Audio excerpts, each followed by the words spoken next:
Good afternoon, everyone. Elisa Benson, Assistant County Executive Officer, and I am so happy to be able to step in for Krista and ask my esteemed colleagues, City Manager Ray Mendez from Salinas and Matt Heffiker from Santa Cruz, to talk about local leadership in the current era. We're going to try and go quickly and go to the heart of the matter. The first question we're going to talk about is, what economic trends are you seeing in your communities? Where are you seeing things rise? And where are you seeing them fall? And maybe we'll just go straight down the line. Well, good afternoon, everyone. Pleasure to be here. I will just start off by saying that both Renee and I were a little reluctant to have this conversation this afternoon. We think there's a high probability that everything we share with you today will be completely irrelevant by tomorrow, but that's probably been the theme of the day. So, but I do think some of the economic trends that are happening at the local level are relevant to the discussion and provide a little bit more context at the local level with regards to what's happening with our larger national and local economies. So happy to talk about a few of the trends from the Santa Cruz viewpoint, and I know Renee will have some similar and disparate trends that are occurring in Salinas. So for starters, and I will provide the caveat that much of what I'm about to state around trends are really moving through Q4 of last year. We've seen a shift occurring over the last few months that I'll talk a little bit more about as well, and you can imagine where that shift might be coming from. But for starters, we've continued to experience some really strong growth within the tech industry. We were fortunate over the course of the last year to have 2 tech startups claim Santa Cruz as their global headquarters. That includes Joby Aviation. I believe we have some folks from Joby here in the room. They're planning to scale up to over 600 employees at their headquarters in Santa Cruz. And we were fortunate to partner with them as part of a workforce loan to bring them into that center. And they're continuing to grow across the planet. I know many of us have been following their activity and their growth. The other is Paystand. It's a digital business-to-business startup that moved into downtown Santa Cruz just a few months ago. They're also planning to scale up their workforce within downtown Santa Cruz. And they're joining in that same building Amazon Web Services that's been operating in our downtown area for quite some time now. So fortunate and encouraging to see that growth of the tech industry. We're also fortunate to have some significant investments on the hospitality front. So La Bahia Resort and Spa is going to be opening later this summer. They're just across from the boardwalk, and that's been a project that's really been decades in the making and is now finally coming close to fruition. And our city council just recently approved a 180-room hotel, the Cruz Hotel, which will be joining a number of the projects that are happening in part of our downtown, really as part of this renaissance of development that we've been experiencing. So very excited about all of that. On the housing front, we also have about 1,000 units that are currently in construction or in the pipeline. But the caveat that I mentioned earlier is that we are starting to see a significant slowdown in applications for development and housing. Many of the projects that are under construction now started construction over the last couple of years. And the projects that have been entitled, we have a couple dozen of them representing thousands of units, have paused moving forward with the building phase and the development of those projects, really due to the economic uncertainty, the rising interest rates, the cost of labor and materials. If you're a developer, and I'm sure we have some in the room, you don't start a project unless you have certainty that you can complete it. You don't hope that supply chains aren't going to disrupt your ability to get lumber and building materials and labor. And we have very little certainty of any of that in our current environment. And that really is a bit of a canary in the coal mine when it comes to where our economy is going as a whole. We always worry when those permit applications start to dip and when projects start to pull back because they're always at risk of potentially not happening, at least in the near term. So those are some of the initial economic trends that we've been experiencing in Santa Cruz. I'll hand it over to Renee to talk about Salinas. Yeah, following that, we represent institutions, correct? Salinas is interesting. It's been so connected to ag for decades that bringing other things on board are what you think they're pretty straightforward. They tend not to be. There's this impression that we're going to lose ag if we, diversify, and we're not. And I think part of the transformation we're having with ag is ag's diversifying as well. So that leads me to renew interest in our airport. For those of you who know Salinas on the south end, east side of town, we think we have a very underutilized airport.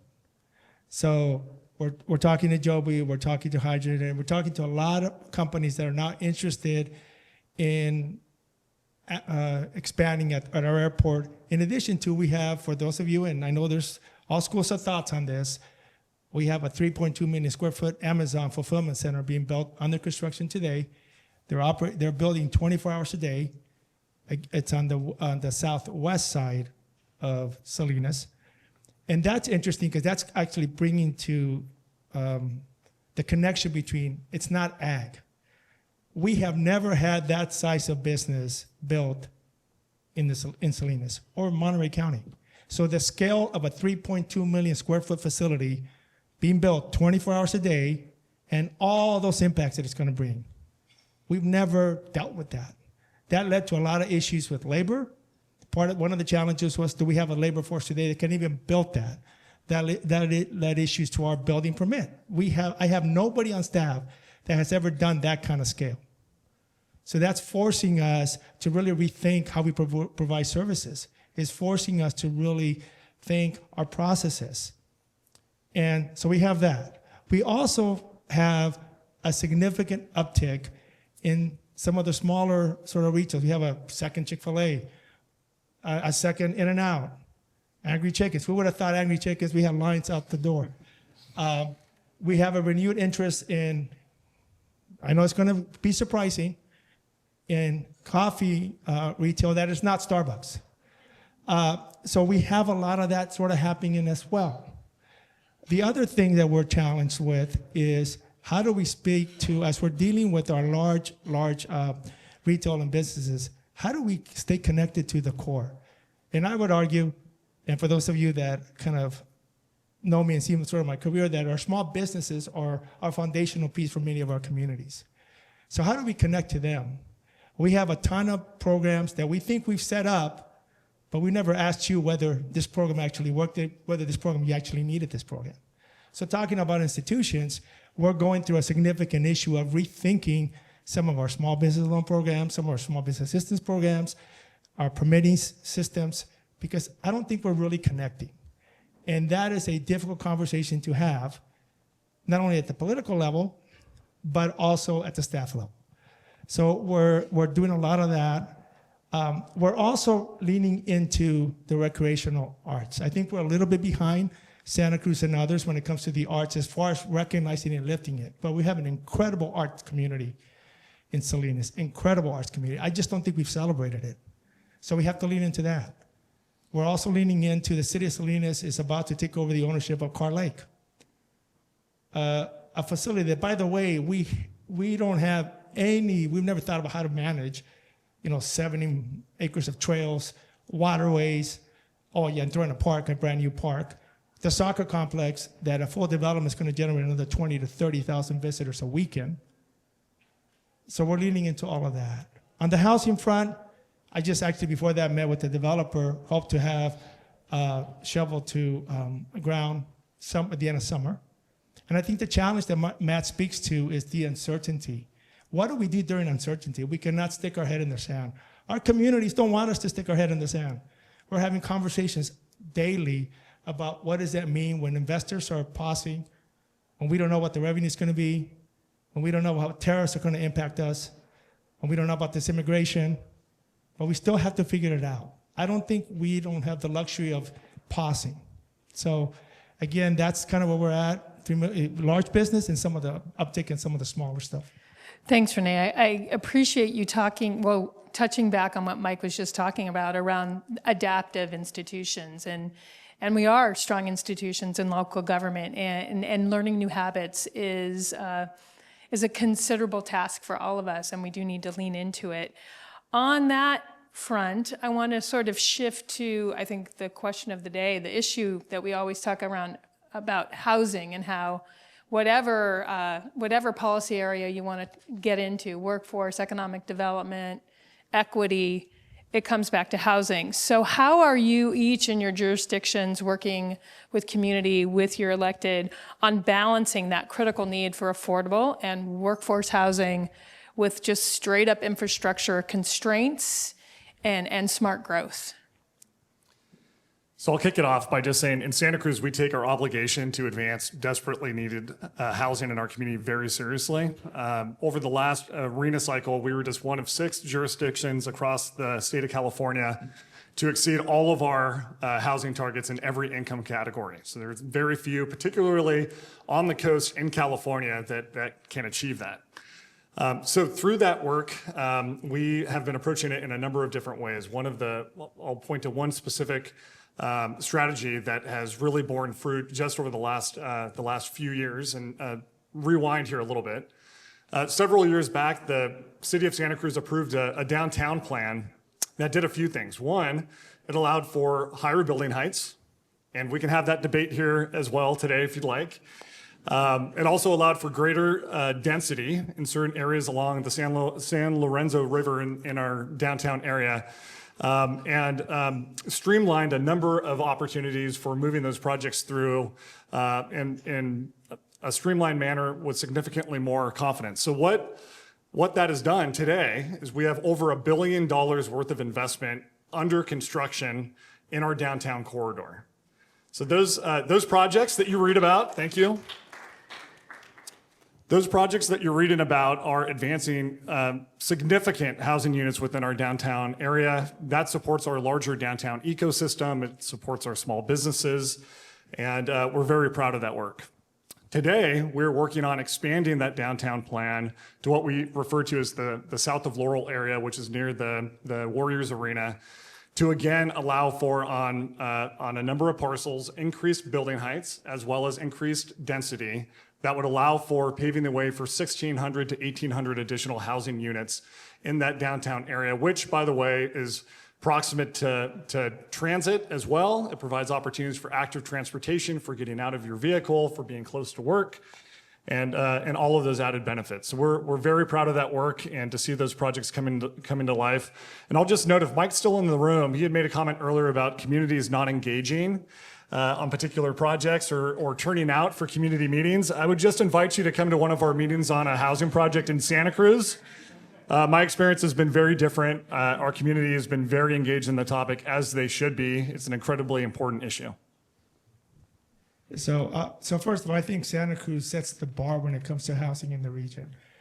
I want to state that they've actually been a trailblazer in some of the stuff that they've done. So I think you give yourself and everybody there a lot of credit. Salinas, it's a little different. We actually have land to grow into, but now we're dealing with water issues. We're dealing with infrastructure issues. Right now, we have 7,200 homes in the pipeline. This project that I talked about that they want to be in construction at the end of the summer, moving dirt, would generate 3,900 units. But our challenge is infrastructure. Wastewater. Salinas is a little different. We are not a full-service city, so we rely on others to provide water and our domestic wastewater. So that poses a challenge to us. We have to upsize our pump stations. While all this is happening, we have to keep up pace. So that's one of the challenges. We have some smaller projects happening in our downtown. In fact, it's probably going to go to the council in a month. That's going to generate somewhere in the neighborhood of additional 40, 50 units, all income levels. So that's coming forward. One of the things that we're pursuing to deal with the fiscal infrastructure challenge is we're looking at standing up an enhanced infrastructure and finance district, or an EIFD, which is, for those of you that have been around, remember when redevelopment agency was around, it's a baby RDA concept. It's only the city and the counties participate, so we're working on that. I think Santa Cruz is also looking at some of the same things. And we're having a conversation about affordability. For those of you who have been following the news, we're having a conversation about rent stabilization, i.e. rent control, and how do we deal with that? And I think part of the conversation, part where we're at is we haven't been able to actually sit at the table, have the conversation that needs to occur, because we quickly go on both sides of the debate, right? And so there's people that are elected on one side, people that are elected on the other side. and we're having a hard time talking to each other. But we're going through that. So from the affordability perspective, there's the thought, at least right now, that we need to build more housing. Thank you. We are going to go to our last question, and I'm going to move it to the other side of the spectrum. We've talked a lot today, explicitly and a little more implicitly, around how both the economic trends and technology are really shifting what the jobs of the future will look like. And so this is an interesting ask for you as city leaders. And this is the extra credit question. How are you partnering with schools, colleges, employers to ensure your residents are prepared for the jobs of the future? And I can give it a little easier, or just even your employees. I'll kick it off. I don't think this question was on the list, but I appreciate it. Yeah, it's an interesting one and timely one.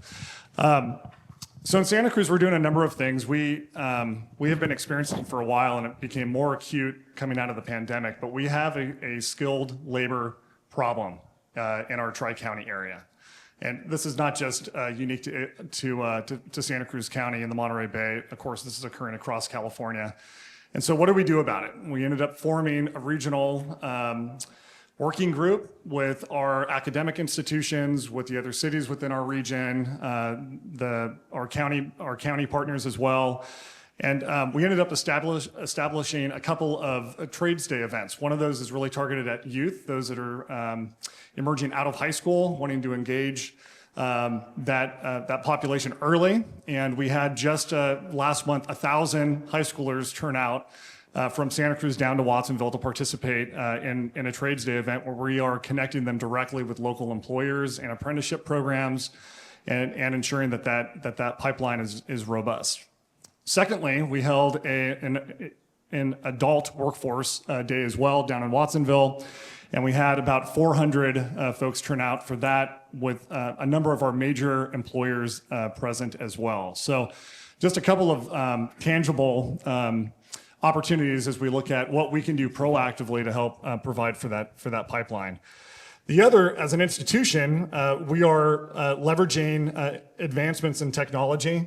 We have developed our own AI policy, allowing for our employees to really streamline, gather greater efficiencies in the way that we are operating as an institution. We heard from Mike earlier that we need to modernize. We need to continue to innovate and grow as an organization. Santa Cruz is an organization of overachievers, and we were eager to jump into utilizing a number of the AI tools that we now use on a daily basis across our operation. And I expect that to only grow and continue as we move along. So for Salinas, we've been participating I saw Rosie earlier today when she was working for Harnell. I think she's now working for the other junior college, SWAT. We started working with the 5 Salinas Valley cities to do workforce development and to bring some funding in to train our staff. So a lot of things that train the workforce. So if you go on the Harnell campus now, you'll see an incredible nursing facility and other things like that. And we started connecting with our businesses. I see Bronson here, so she was a real big component of some of the leadership with the Women Institute leadership, and then we try to copy that on the male side. So the cities were trying to invest a lot in Harnell, and the reason why is 50%, roughly 50+% of our high school seniors start their higher education journey at Harnell Junior College. So from a city's perspective, it seemed like a pretty straightforward, easy economic development, quality of life, fulfillment effort. What that led to us participating with Harnell and funding the Harnell Promise, which provides the wraparound services for kids that are going to junior college. So that was on that side of it. Salinas itself, we're reinstituting our internship programs. We're trying to make them a lot more robust. We are now connecting with the high schools. So we're working with the high schools to create sort of a leadership council and other things. So just use them. They're the ones that deal with kids on a daily basis. Cities don't, other than a recreational program. So can we lean into the experts in the fields that they're experts in? So we're doing a lot of that as well. The mayor is we're going to start leading an initiative. We already had a conversation with Monterey County Office of Education, reached out to UC Santa Cruz, CSUMB, and Harnell to bring them all together to help inform sort of what we need for the future. As we're building I talked a little bit about the airport and economic development, as we're building sort of the jobs that we're going to bring there, as we're connecting to some of the our plants that we have in our neighborhoods, what is the workforce that we need? And we're going to bring education into that space and field. And then finally, we're reimagining the effort that we started with Salinas, with Harnell several years ago, is how do the 5 cities in the Salinas Valley work with higher education to provide the opportunity and the dream to our workforce. And I think the cities have a real, like Matt is doing in Santa Cruz, cities have a real tangible seat at that table. We can connect. We don't educate, but we can connect. We can provide resources. And I think cities need to really lean into that. And at least we're starting to do that in Salinas. Well, thank you both. I want to try and get us back on schedule, but I want to give you each a moment to wrap up to this multi-sector audience of friends about, what do you see in this uncertain time ahead of challenges and opportunities and where we need to focus to get through it all. So I think I'll start. Matt's been starting about this conversation, which is good because it lets me think about it. We should not be afraid to really challenge ourselves. We need to stay away from the camps that we think we represent, but we really need to challenge and talk. I reached out to Chispa a little while ago and said, well, why are we involved in managing all these freaking houses? That's what you do daily. And so how do we get those sort of conversations? We should be comfortable reaching across and say, can we connect differently? There's ways of challenging ourselves. We respectful and so forth, but I think we need to model that. Because now too often I'm not seeing that. The civil discourse is we quickly go to the extremes, right? And then we don't feel that we can actually engage. So I think there's amazing, all of you are amazing leaders in your respective fields. Some of you in multiple fields, by the way. And so let's challenge ourselves. And when something's not working, we should tell each other it's not working. I don't think we do that enough. We have these conversations, but we really don't get to the bottom line of what we want to ask. So I think that's important. Matt modeled that a little while ago. Hey, I want to correct this data point. Let's talk about, which is fine. So I think that's a great example that just happened a half hour ago. So to me, I think that's what I would really encourage us to do. Honest, direct, adaptive talk. I like it. Go ahead, Matt. Yeah, I would just say, on the heels of what Mike shared with us today, we're really navigating a fractured and rapidly evolving political environment. This organization is the only organization that exists in our area that convenes all sectors, right? It's true of the MBET board. It's true of everyone that's here in the room. And I think it's especially important today for that reason that we continue to be bold, we continue to innovate, we continue to be trailblazers on many fronts, including continuing to be housing champions in the way that we are and the great work that Matt Huerta and the MBET team are doing every day to support our collective communities around that front. And I'm optimistic. I think we will come out stronger through these times. I think we've got significant momentum occurring on several fronts. I don't see that slowing down over the long term, maybe in the near term, but I do see us emerging more resilient and stronger for it, and just appreciate you all continuing to engage. Well, thank you both. I want to appreciate and thank you for your adaptive leadership and modeling the way and being open to hard conversations. Thank you.